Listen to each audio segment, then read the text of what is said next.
Hello there, this is James Scroff, the year is 1978, and cutting right to the chase because, let's face it, almost no one is ever going to watch this video anyway, so why kill myself recording the script for a long-form video essay when I can just list the bullet points? Having initially been drawn to Invincible by the depth and maturity of its writing, with the opening conversation between the two White House security guards containing more relatable humanity than the entire Marvel and DC cinematic universes combined, and having loved the fact that when the supervillains attacked the White House, the Not Justice League's primary objective was getting everyone to safety.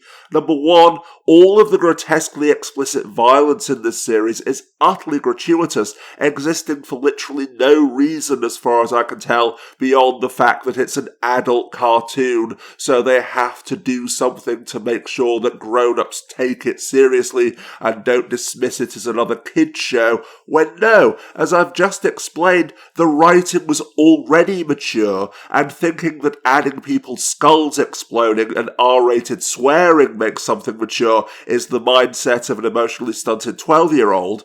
Number two, like One Punch Man, Mark Grayson, aka Invincible himself, is the least interesting and most disposable aspect of his own godforsaken series, drawing attention away from infinitely more interesting characters and plotlines, such as Atom Eve deciding to give up being a super soldier and actually use her superpowers for good, because number three, I am so fucking sick to death of stories about teenagers who've only just discovered that they have superpowers coming to terms with the reality of being a superhero while failing to juggle their responsibility to the world with their personal relationships and only becoming true heroes when they finally stop worshipping their father figure and step out of his shadow. From Spider-Man Homecoming and Into the Spider-Verse to My Hero Academia, a trope so utterly done to death that I dismiss it as superhero origin story A7.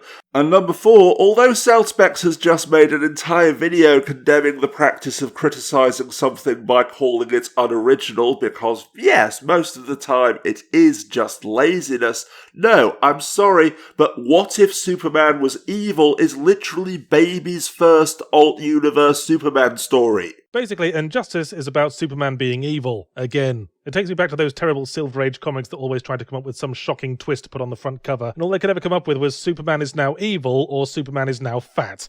And no, stop. Before you waste both your time and mine explaining how, well, actually the characters are completely different, so please don't sue us, DC.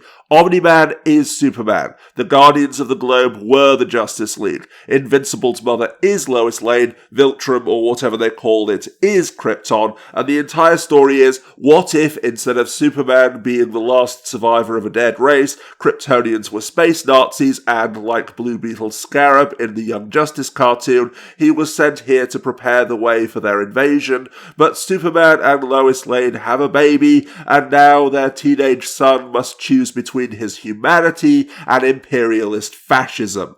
Indeed, the story of most superhero fiction that I've seen for the last 2 decades has boiled down to either A, what if superheroes were evil, or B, nobody trusts superheroes because what if they turn out to be evil? It was even one of the main themes in Falcon and the Winter Soldier, or as I call it, Avengers Therapy. And finally, number 5, having quickly gotten over the initial shock of the brutality with which Not Superman murdered the Not Justice League, and then realised the moment that he started talking to his son in later episodes about how the Not Kryptonians had brought peace and civilization to 1,000 worlds, at gunpoint, that there was no chance of the creators doing anything interesting or original. In the final episode, the brutality with which Not Superman suddenly starts murdering people for literally no other reason than to somehow convince his son that we are insignificant insects, literally threatening to continue tearing people apart until his son admits that our lives are worthless and that we can be torn apart without consequences. It's just so stupid, self-defeating, and utterly pointless, especially when he simply flies off with a giant sign on his chest reading "To be continued anyway."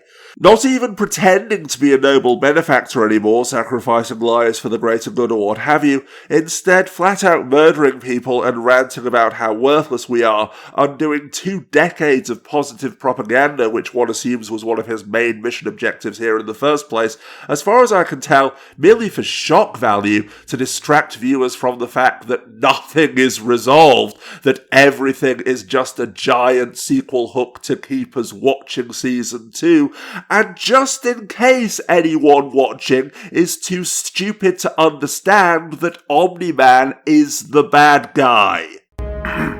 What? You gonna wash your hands? No, 'cause I'm evil.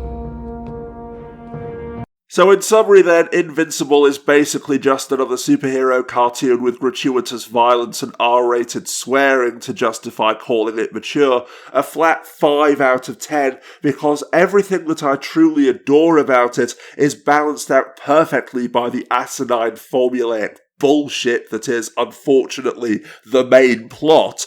And although I will probably still watch season 2 at some point after it comes out, whenever I can be bothered to get around to it, right now I'm far more interested in seeing the 4th season of Young Justice, assuming that it's ever released at all. You guys hear yourselves? This is the same old crap over and over again. We need to take a chance, try something different, something fresh.